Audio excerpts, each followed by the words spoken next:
On today's episode of All Chiefed Up, DeAndre Hopkins and Taylor Lewan both send a cryptic message to the Chiefs and Brett Veach. Plus, MVS keeps trying to recruit the 2020 Packers to Kansas City. We're going to talk about all that and more. Stick around.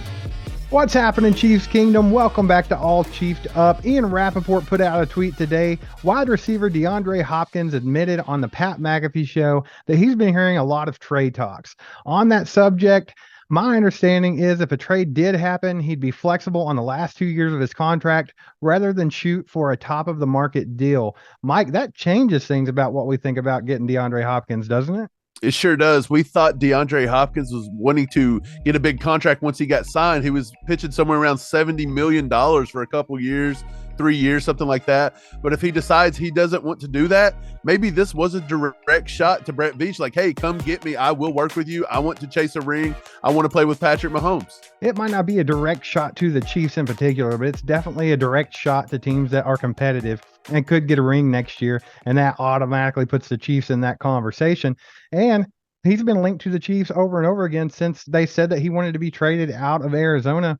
It's a perfect landing spot for a freaking beast like DeAndre Hopkins is with a team with a quarterback like Patrick Mahomes. It's a dream scenario. Yeah, he is 31 years old. I think he may be closer to 32 once the season starts, but he still is productive. I think he can still do some things here. Anytime you have Patrick Mahomes throwing you the ball, anytime you get into Andy Reid's offensive system, things are going to open up for you and you will be productive. The same reason Allen Robinson possibly wants to come to the Chiefs as well. Everybody wants their piece of the pie here in Kansas City. We are the gold standard. But I got to looking today, Steve.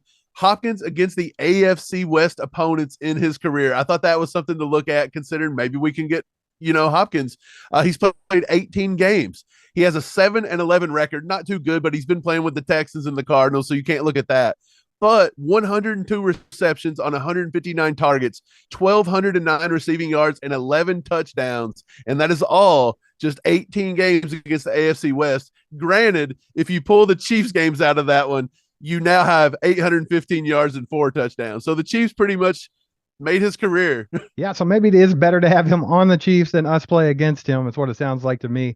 But yeah, if we could get Juju on a team-friendly deal, I still think that's the way to go here. People misunderstand what we say all the time. Yesterday in a video, we made the point that if Allen Robinson were to come here and we were going to pay him $45 million over 3 years, we might as well pay Juju $45 million over 3 years. We feel like that's a better option, Juju over Robinson. Now, with DeAndre Hopkins in the talks of, maybe doing a similar type deal in the last couple of years, instead of wanting $23 million a year, obviously, he's the way to go here. So a lot of this just depends on if the Chiefs think they can keep Juju around for a good price. If they ever get in a bidding war and they can't afford him, that's one thing. But if they're going to pay him a lot of money, they might as well trade for DeAndre Hopkins and pay him that money. It's kind of one of those things, man. It just depends on what Veach has cooking. That's what we've been talking about. And you have to trust what he does because so far it's worked. Yeah. Well, Sport Track, going back to what you said that Juju should get somewhere between $14 to $16 million per year. That's what his market value is worth. And so for a guy that's only supposed to be good at TikTok, according to most fans in the NFL, he sure is drawing a lot of interest. He's already been drawn some interest from Carolina. He's already getting looks from the Raiders. All these people are throwing names out. The Bears actually said they were looking to Juju.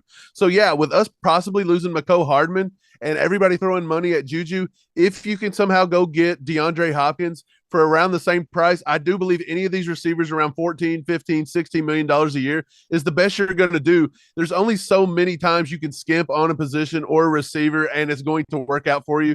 This past year, it worked out in Brett Veach's favor, but it's not always going to do that. No, and I mean, if you can get DeAndre Hopkins on good money for the next 3 years with Patrick Mahomes right now, that's something that you can't really argue with. That's a really good scenario to have for the Chiefs going forward here. Yeah, I still want Juju. I think if they can get Juju, that's your number one priority. He proved he can win here. He proved he's a likable guy, and Patrick Mahomes likes him. Look, if you can't keep Juju, go get Hopkins. Hey, TikTok boy or not, he put up last year. He put up good numbers. He was a security blanket for Mahomes. He was a good third down option. I mean, you have to appreciate what he did here and what he can do going forward. and not worry about all this other stuff as he is flashy as DeAndre Hopkins and things like that. Yeah, well, speaking of more cryptic messages, Steve, Taylor Lewan, we've already talked about this before, but today he throws out on Twitter just some eyeballs and he tags Kansas City. A lot of people are saying, hey, this is in response to us not being able to tag Orlando Brown Jr. or maybe not working out a long-term contract. Steve, we've already talked about Taylor Lewan. This is a horrible idea and I don't see it happening. What do you think?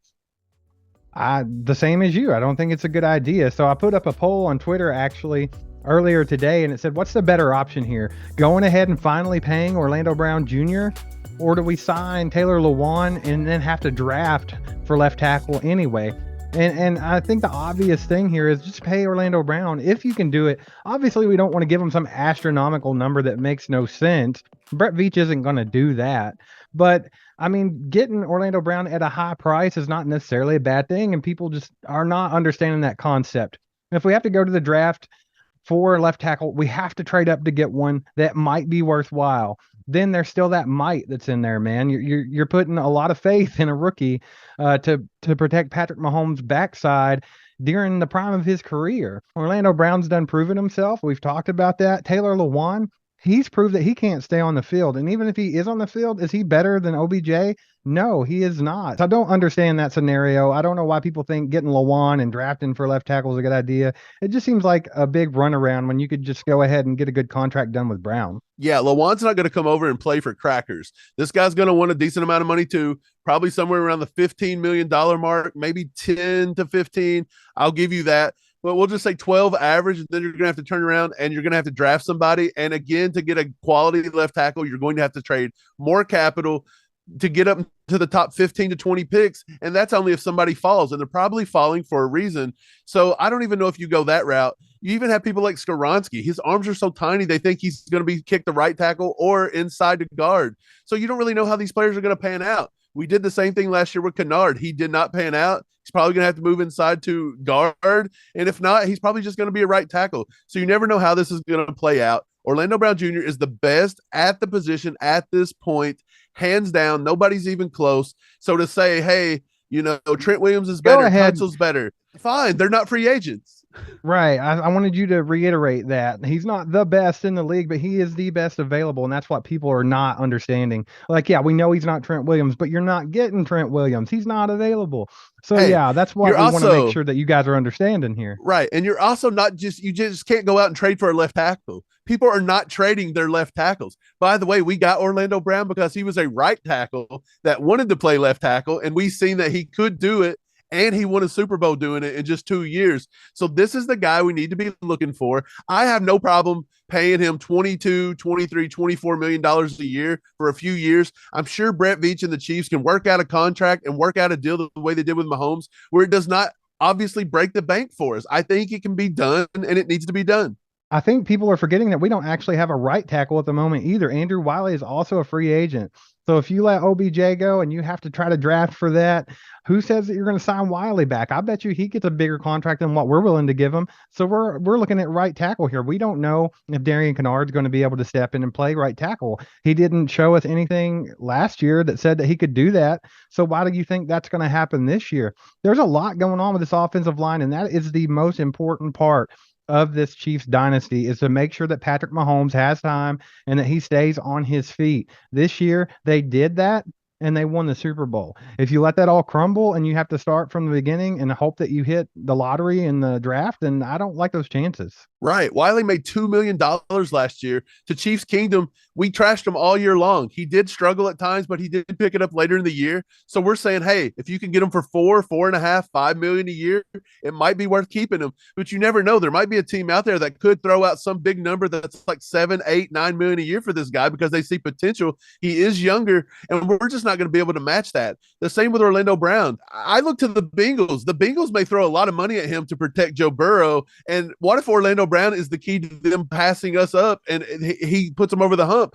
You never know if this is going to happen. Everything can change in a blink of an eye. I do trust Brett Veach, and it's great that we all do trust Brett Veach. But at the same time, he's not always perfect, as we've seen with some of his draft picks and different things. He can miss, and if he misses right now, this is vital to Patrick Mahomes' career and vital to our dynasty run. This is a time Brett Veach cannot miss. Just a couple points I want to bring up. You mentioned the Bengals wanting Orlando Brown. They need a good left tackle. Keep in mind, they drafted a left tackle in the first round in like 2019, and look how that worked out for them. So, do you really want to depend on that draft? Because now they're looking at Orlando Brown Jr. as being the savior for Cincinnati, and we're wanting to throw him away and draft a guy. And one other point I want to make before we move on from Taylor Lewan, isn't it funny how a week ago he's talking trash on the Chiefs, basically saying that him and Will Compton could go to the Raiders and they would never even make the playoffs? People want to talk trash on the Chiefs all the time and not give them any respect. But when it comes time for a team that they want to play for, it's always the Chiefs. One thing I addressed on Twitter today was Marquez Valdez-Scantling, who's actively trying to recruit Robert Tonyan to the Chiefs. This comes on the heels of him recruiting Alan Lazard to the Chiefs. I made a point, hey, Marquez, why don't we go ahead and stop this? The 2021 Packers were not good. We won the Super Bowl last year. Why are we regressing here? What are we doing? I don't like it. I wish he would stop. If he doesn't stop recruiting ex-Packers that are horrible, by the way, the Packers, they were favored to win the division. These guys can't even beat the Lions, you know. I'm sorry, Lions fans. That you guys was with better.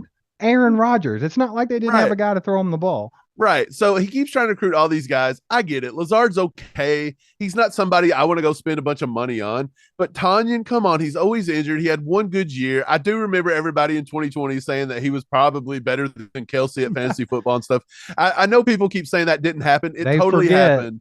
They forget. Yeah, people forgot that. Yeah. People said that. But yeah, I don't want Tonyan. If MVS doesn't stop this, I'm willing to go ahead and cut him this year and save $7 million towards the cap and just get rid of MVS too. Why not? If you want to play for the Packers, go play for the Packers, bro. But we saw where that got you, so let's not worry about all that. But I mean, in all seriousness, Robert Tonyan, would he be a decent tight end too? Yeah, maybe, but we don't need it. Noah Gray's a decent tight end too.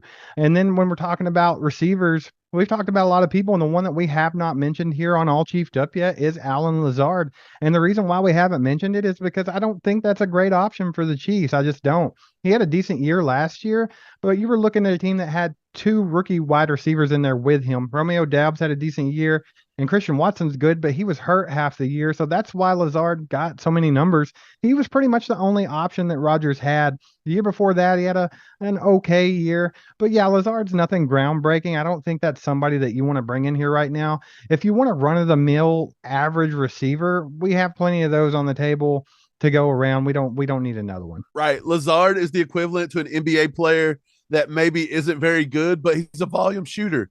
He's a volume catcher. That's why his numbers are inflated. They're padded. It looks good. He might get a nice contract, but it's not going to pay off. I don't like it. I would rather Brett Veach just draft wide receiver. I think drafting wide receiver is the way to go here, not drafting left tackle if you want to go that route. I think receivers where you could maybe skimp a little bit because you have so much in the arsenal with Ross coming back off this year, maybe with injury. You've got Mecole Hardman's probably gone, but you're still going to have MVS. You're still going to have Kadarius Toney. You still got Sky Moore coming back. We've got more in the tank at wide receiver than we definitely do at the tackle position. So again, when it comes back to this, I don't think Lazard's the answer. If Juju walks away, you've got to get somebody better than Lazard. Let's just be honest. So yeah, Lazard, I just don't see happening, Steve. I don't like it. What sounds more appealing to you? Actually signing Orlando Brown, having a left tackle set in stone, and then going and drafting someone like a Jalen Hyatt? Or is it, let's not sign OBJ because he wants a little bit more money than we think he's worth, but let's go move up in the draft and take a shot on a left tackle? Which one sounds more appealing to you, Mike? Yeah, I don't like it. If you told me at the beginning of this offseason, everybody says, you guys just want to keep everybody. You know who we want to keep? We want to keep the pieces that keep bringing in the rings. We want the pieces that bring the Lombardi trophies. Orlando Brown Jr., left tackle, a nice wide receiver that's arguably a wide receiver 1, wide receiver 2, but he's a wide receiver 1 here, to be honest. That is who I want to see. If you told me in the offseason that you're going to get rid of them and you're going to end up with a rookie left tackle and some scrub Alan Lazard at wide receiver, I'm going to tell you that's a bad trade-off. And now that we lost Frank Clark, we still got to address that as well. So we're getting worse at this point. Brett Veach, do your thing. We're starting to get antsy, buddy. Right, but everyone says that we want to keep everybody, but when I tell them who that we don't necessarily need to keep, they're going to get really butthurt because right now trading L'Jarius Sneed probably wouldn't be a bad idea. You can go ahead and get Probably pretty good return on him at this point, and we've seen that you can plug and place at the cornerback position pretty easily. Brett Veach has done that very well. Just look at last season. But you're not going to plug and place a left tackle. And then when it comes to Juju, all we said about Juju is that he's solid. He's very solid. He's young. He's got a lot of experience. And if you're going to try to bring someone in here like Allen Robinson or Allen Lazard and pay them as much as you were going to pay Juju, then that just seems pointless. That's all we're saying here. Yeah. Again, I'll make it known.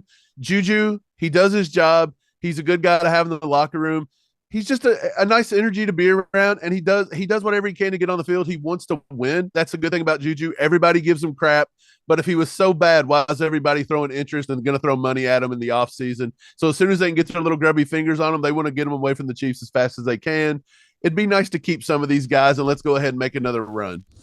So things are starting to heat up, guys, in the offseason. It's exciting. You never know what Brett Veach is going to do. Everyone knows how they like to be on the edge of their chair, and they're checking Twitter first thing in the morning just to see who the new chief is. It's that time of year. And DeAndre Hopkins, as we mentioned earlier, he was on the Pat McAfee show talking about his trade situation. Check that video out right now. So get in our comments and let us know what you hope Brett Veach is leaning towards in this free agency. Hit the like button, hit the subscribe button, hit the bell, and we'll be back on Monday with more on your Kansas City Chiefs.